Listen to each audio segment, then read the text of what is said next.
ही पहा आमची सुंदर अशी बाग आणि तिची चाललेली ही मशागत 1 वर्षापूर्वीची लावलेली ही झाडं आहेत आणि या पद्धतीने आम्ही झाडांना आकार दिलेला आहे. पॉवर टेलरच्या साहित्यानं त्याला बेड टाकतो आणि त्या बेडनं काय होतं आहे, झाडांना आधार घुसतो. वाऱ्या कावदानाची झाडं जागेवरून हलणार नाहीत किंवा मोडणार नाहीत.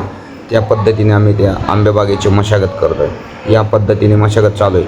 त्यापूर्वी 2 आंब्यांच्या मध्ये आम्ही शेणखत, मुक्त गायच्या गोठ्यामधील शेणखतचा वापर केलेला. पाहू शकता शेणखत कसं दिसतंय ते.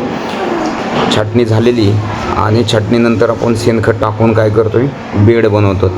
या पद्धतीने 1 वर्षापूर्वीचे झाड आहेत आणि या पद्धतीने सुंदर बेड बनवायचं काम चालू आहे. मित्रांनो, या पद्धतीने जर आंब्याला बेड बनवले तर आंब्याची ग्रोथ चांगली होती. आणि जे शेणखत टाकलं आहे त्याच्यावरती आपण बुरशीनाशक, कीटकनाशक उन्नीसाठी टाकतो.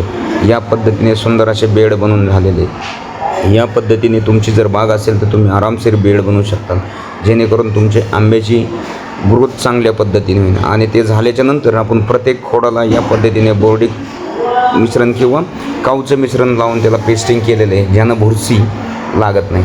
आणि ही मोठी झाडं आहेत आपली, याचंही याच पद्धतीने आपलं काय चाललेलं आहे, मशागत चाललेली. याला पण आपण शेणखत भरून याच पद्धतीने बेड टाकण्याचं काम चालू आहे. या पद्धतीने निश्चित तुम्ही आंब्याच्या झाडं जर तुमचे असतील तर त्यांना सुंदर असे बेड टाका. त्यानं काय होईल की आंब्याची ग्रोथ अतिशय उत्तम होण्यास मदत होईल. हे पावसाच्या आधी करून घेतलेली कामं किंवा मशागत अत्यंत उपयोगी ठरते. आणि यानंतर शेणखत भरल्याच्या नंतर आंब्याची छाटणी करून घ्यायची.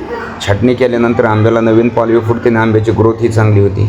पाहू शकता ही आंबे, याचं आपण हार्वेस्टिंग झाल्यानंतर ही मशागत चालू आहे. या पद्धतीने सुंदर अशी मशागत चालू आहे.